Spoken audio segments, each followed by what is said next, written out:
नमस्कार दोस्तों, आप सबका हार्दिक स्वागत है अड्डा 247 के इस ऑफिशियल यूट्यूब चैनल के ऊपर। मेरा नाम है नागेश और आज आपको बताऊंगा मैं 90 डेज का प्लान क्या होना चाहिए to clear quant section in your CA foundation examination. अभी उसकी डेट्स आ चुकी है, जनवरी फर्स्ट हाफ के अंदर आपका पेपर होने वाला है।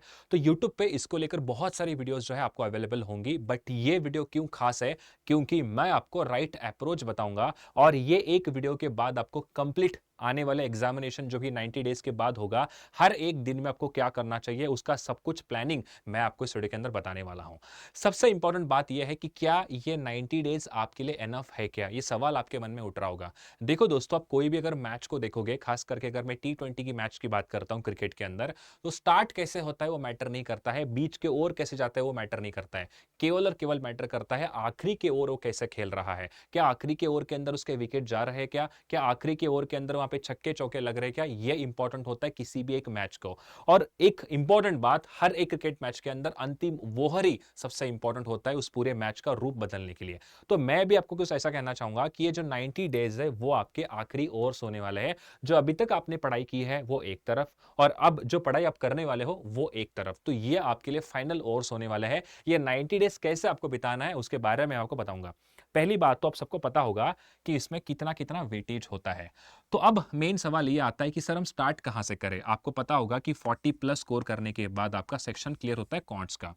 तो स्टार्ट कहां से करें, ये सबसे मेन सवाल आपके अगर मन में है तो उसका आंसर यहां पर है दोस्तों। देखो, आपको पता है कि अगर मुझे 50 प्लस या 40 प्लस, 40 तो बेयर मिनिमम है बट मैं आपको कंसिडर कर रहा हूं 50 प्लस आपका टारगेट करना है।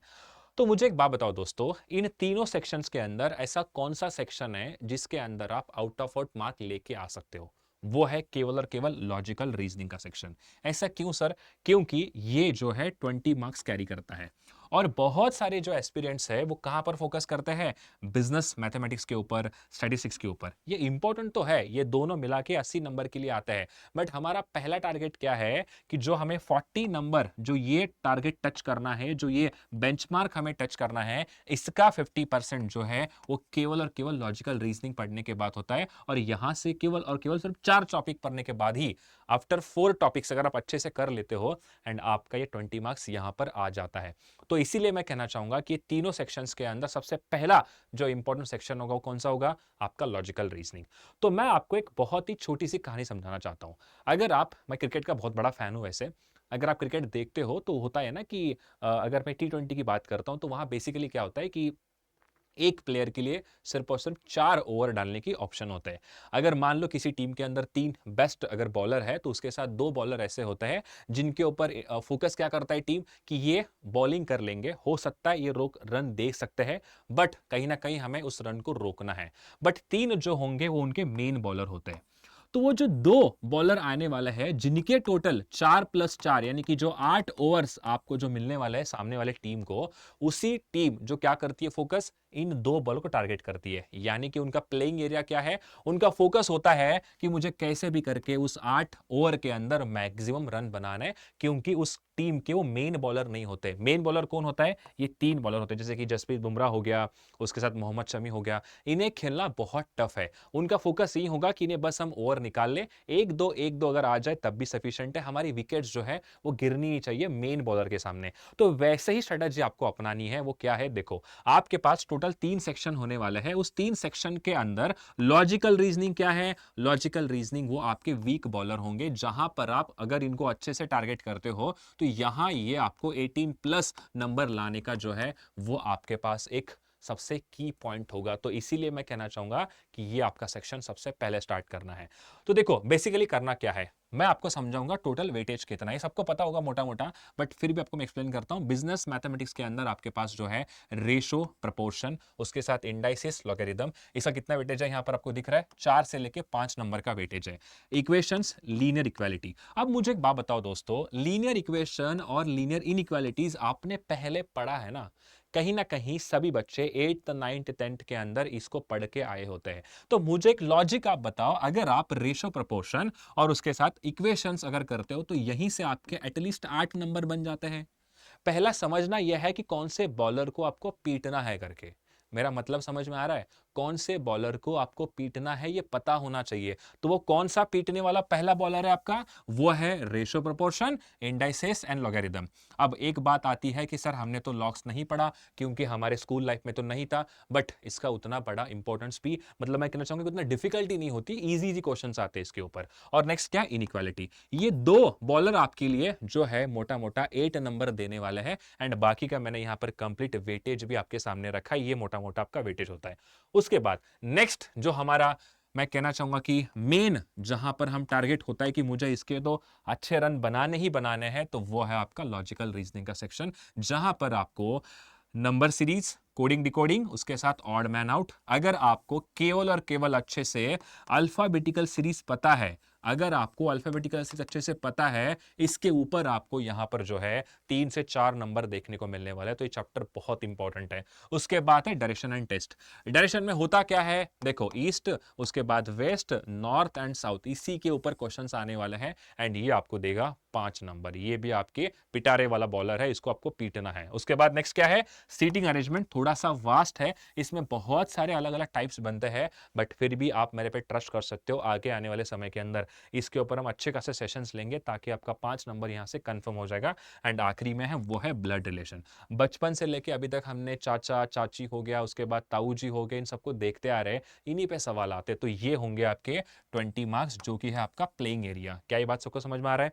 ठीक है। नेक्स्ट आपका आता है पार्ट सी, जो कि है स्टैटिस्टिक्स। यहां ऑब्वियसली बात है, थोड़ा सा आपको कंसंट्रेशन लगेगा, और इनका वेटेज भी मैंने यहां पर आपके सामने दिया है। तो अब बात करते हैं कि सर हमें कैसे प्लान करना चाहिए, जो इस वीडियो का मेन एजेंडा है यहां से स्टार्ट होता है। अभी तक मैंने आपको बताया है कि कौन से चैप्टर से कितना कितना वेटेज यहां पर आता है, और किसको हमें कैसे डील करना है वो भी आपको मैंने बताया। अब यहां से बहुत ध्यान से सुनना, एक आपका होना चाहिए कॉन्सेंट्रेशन केवल और केवल 100%। देखो मैंने यहां पर क्या किया है दोस्तों, वीक के अंदर आपके पूरे प्रिपरेशन को डिवाइड किया है। तो देखो पहला जो आपका वीक आने वाला है वो है वीक 1 से लेके वीक 4, और ये आपका होगा फेज नंबर 1। क्या है, ये है आपका मंथ 1। यहां पर आपका क्या होना चाहिए, कॉन्सेप्ट के फाउंडेशन आपको बिल्ड करनी जरूरी है। अगर मान लो कोई अभी से प्रिपरेशन स्टार्ट कर रहा है, या अभी तक उसने नहीं किया है, या अभी जस्ट स्टार्ट कर रहा है, या कहीं ना कहीं बीच में है, तो उसका फोकस केवल यही होना चाहिए कि मुझे कॉन्सेप्ट्स को बिल्ड करने में फोकस करना है। तो यहां पर देखो आपको फोकस करना है बेसिक्स ऑफ मैथ्स, स्टार्ट करना है आपको रीजनिंग, उसके साथ आपको इंट्रोडक्शन लेना है स्टैट्स का। जो भी स्टैट्स के टॉपिक्स होते हैं उन्हें आपको धीरे धीरे स्टार्ट करना है। ये आपका 4 वीक का टारगेट होने वाला है। क्या ये बात सबका समझ में आ रही है? इसको जैसा भी है सब कुछ आपको लिख लेना है।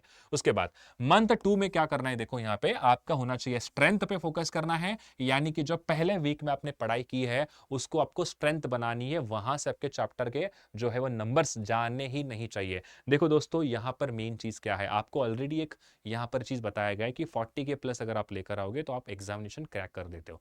तो अगर आपको ये चीज बताया है कि आपको पहले प्लेइंग एरिया ढूंढना पड़ेगा, तो वो प्लेइंग एरिया क्या है वो भी मैंने आपको बताया है।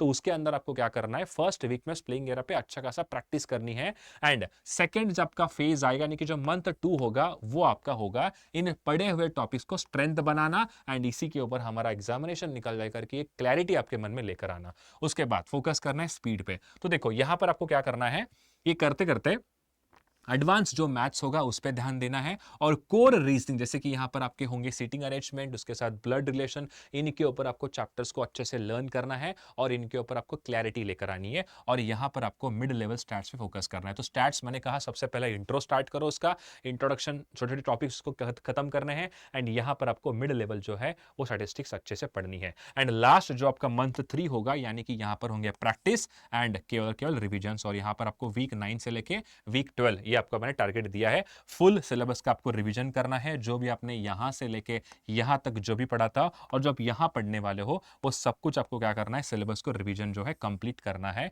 और आपको लगाना है maximum mock test, and focus करना है स्पीड प्लस एक्यूरेसी के ऊपर। ये आपका इंपॉर्टेंस होना चाहिए। क्लियर है पॉइंट? ऐसे आपका पूरे वीक का टारगेट है। ठीक है, अब मैं आपको बताता हूं जो वीक 1 होगा उसे कैसे हमें देखना है। तो जो हमारा पहला फेज था वो क्या था, कॉन्सेप्ट फाउंडेशन जो कि वीक 1 से लेके वीक 4 तक करने वाला है। आप जो भी चैप्टर पढ़ोगे, उस चैप्टर पढ़ने के बाद उसमें 100% आपकी एक्यूरेसी आनी बहुत इंपॉर्टेंट है। अगर आप एक्यूरेसी नहीं लेकर आओगे, अगर आप सिर्फ ऊपर-ऊपर से पढ़ के जाओगे, तो आपके आगे आने वाले बुमराह जैसे बॉलर होंगे। तो बुमराह बॉलर को फेस करना बहुत ही डिफिकल्ट होता है। तो इसीलिए मैं कह रहा हूं, वो एक बॉलर ढूंढो जो आपको मैक्सिमम रन देगा। वो हमेशा पूरे टीम के अंदर, वो पूरे मैच के अंदर एक ऐसा ओवर आता है जहां पर 25-26 या रन्स का टारगेट होता है। अगर वो टारगेट अगर अच्छी हो गया तो पूरा मैच ही चेंज होता है। तो इसीलिए मैं कहना चाह रहा हूं, आपके वो कौन से ओवर्स होंगे, वो होगा आपका रेशो प्रोपोर्शन, इंडाइसेस, उसके बाद सिंपल एंड कंपाउंड इक्वेशंस हो गया, उसके बाद है लॉजिकल रीजनिंग के number series, alphabet series and coding decoding. ये आपका वीक 1 के अंदर टारगेट होना चाहिए। इन चैप्टर को आपको बहुत ही अच्छे तरीके से पढ़ना है और इसके ऊपर जितने भी आगे आने वाले प्रैक्टिस सेशंस होंगे यूट्यूब पे, वो सभी की सभी मैं कोशिश करूंगा कि करवाने की। बट उसके लिए आपको कमेंट करना है कि सर इनके ऊपर प्रैक्टिस सेशन लेकर आओ करके। क्लियर है? ठीक है, ये आपका वीक 1 का टारगेट है। और इसी के साथ आपको क्या करना है, देखो स्टैट्स के अंदर आपको लाइट एकदम स्टार्ट करना है चैप्टर, जैसे कि मीनिंग हो गया, स्कोप हो गया, इंपॉर्टेंस ऑफ स्टैटिस्टिक्स हो गया। ये सारे चैप्टर जो है केवल आपको शुरुआत करनी है ताकि आगे जाके आपको डिफिकल्ट ना लगे। क्लियर है पॉइंट? हमारा यहां पर मोटा मोटा क्या होगा, सबसे पहला टारगेट जो होना चाहिए वो है कट ऑफ को क्लियर करना। और उसके साथ वो कट ऑफ क्लियरिंग के लिए जो चैप्टर्स होंगे उन पे आपको 100% एक्यूरेसी लेकर आना। यानी कि अगर आप जो चैप्टर पढ़ोगे तो उसमें से कैसा भी क्वेश्चन आ जाए कि आप एक भी क्वेश्चन उसे मिस नहीं करोगे, तभी तो आपका एग्जामिनेशन अच्छे से निकलेगा। क्या ये पॉइंट क्लियर है? ठीक है, ओके। आगे देखो, यहां पर मैंने आपको वीकली का टास्क भी दिया है। ऐसा नहीं कि आपने सिर्फ पढ़ाई किया उसके बाद आपको वीकली टास्क भी तो इंपॉर्टेंट है। जो आपने पढ़ाई किया है पूरे वीक में, वीक एंड होने के बाद आपको उसके ऊपर काम भी तो करना आना चाहिए। तो इसीलिए मैंने यहां पर वीक का टास्क दिया है। वो क्या करना है, देखो प्रैक्टिस करने हैं आपको 20 मैथ्स के क्वेश्चंस। आपने आज रेशो प्रोपोर्शन पढ़ा तो उसको छोड़ना नहीं है। बहुत सारे बच्चे क्या करते हैं, चैप्टर खत्म तो कर लेते हैं बट चैप्टर खत्म करने के बाद उसके ऊपर प्रैक्टिस क्वेश्चंस नहीं करते। इसीलिए क्या करना है, जो आपका स्ट्रेटेजी बनाएगा पढ़ाई का, उसके अंदर आपको यहां पर एक है लर्निंग और सेकंड क्या है आपका उसके साथ, वो है प्रैक्टिस। आप केवल लर्निंग करोगे तो एग्जामिनेशन क्रैक नहीं करोगे, उसके साथ आपको प्रैक्टिस भी इंपॉर्टेंट रहेगा। क्लियर है ये पॉइंट? ठीक है। डेली आपको क्या करना है, वहां पे एंड में आते आते, मतलब जैसे चैप्टर खत्म हो गया उसके बाद आपको प्रैक्टिस क्वेश्चंस करने हैं जो कि 20 होने चाहिए मिनिमम हर एक चैप्टर के ऊपर। उसके बाद 20 रीजनिंग क्वेश्चंस करने हैं आपके, खास करके डेली के बेसिस पे। ये मैथ्स के करने हैं और ये 20 क्वेश्चंस करने हैं रीजनिंग के।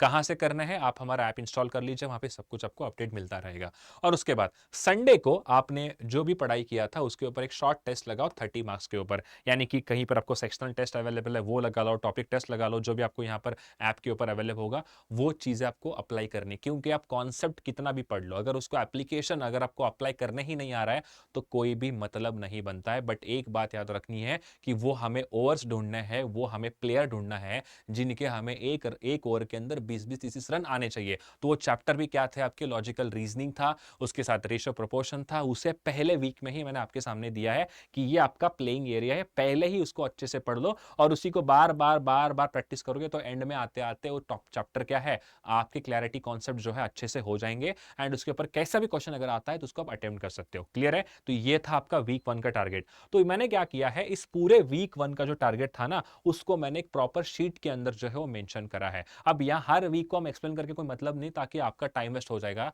तो इसीलिए जैसे ही मैंने यहां पर बनाया था, क्या है, पहले आपको मैंने बताया चैप्टर्स कौन से करने हैं, इस पे आपका फोकस होगा मेजर। उसके बाद लॉजिकल रीजनिंग में क्या करना है, बिजनेस मैथ्स हमने स्टार्ट किया है। देखो तीनों सेक्शंस आपके हर एक वीक में कवर हो रहे हैं। इसका वेटेज है 40 नंबर्स का, इसका वेटेज है 20 नंबर्स का और इसके बाद इसका अगेन वेटेज है स्टैट्स का 40 नंबर्स का। तो ये मैंने क्या किया है, पूरे वीक का प्लानिंग आपको एक प्रॉपर फॉर्मेट के अंदर दिया है। उसके लिए आपको क्या करना है, देखो केवल और केवल हमारा ये व्हाट्सएप चैनल आपको ज्वाइन करना है, जिसका यहां पर स्कैनर मैंने दिया है। सीए फाउंडेशन का हमारा ये जो व्हाट्सएप कम्युनिटी ग्रुप है, इसको ज्वाइन करना। और ये शीट आपको यहां पर अवेलेबल होगी आज शाम बजे। आप आज शाम 6 बजे तक आपको ये शीट जो है 6 से लेकर 7 बजे के बीच में जो है आपको ये शीट यहां पर अवेलेबल मिलेगी और उसका लिंक भी हम डिस्क्रिप्शन बॉक्स में लगा देंगे। उसके अंदर प्रॉपर फ्रॉम वीक 1 से लेकर वीक 12 तक सारी स्ट्रेटेजी मैंने उसमें मेंशन करी है। कौन सा चैप्टर कब पढ़ना है, कैसे पढ़ना है, उसमें कितने क्वेश्चंस प्रैक्टिस करना है, मॉक टेस्ट कब लगाना है, वो भी उसमें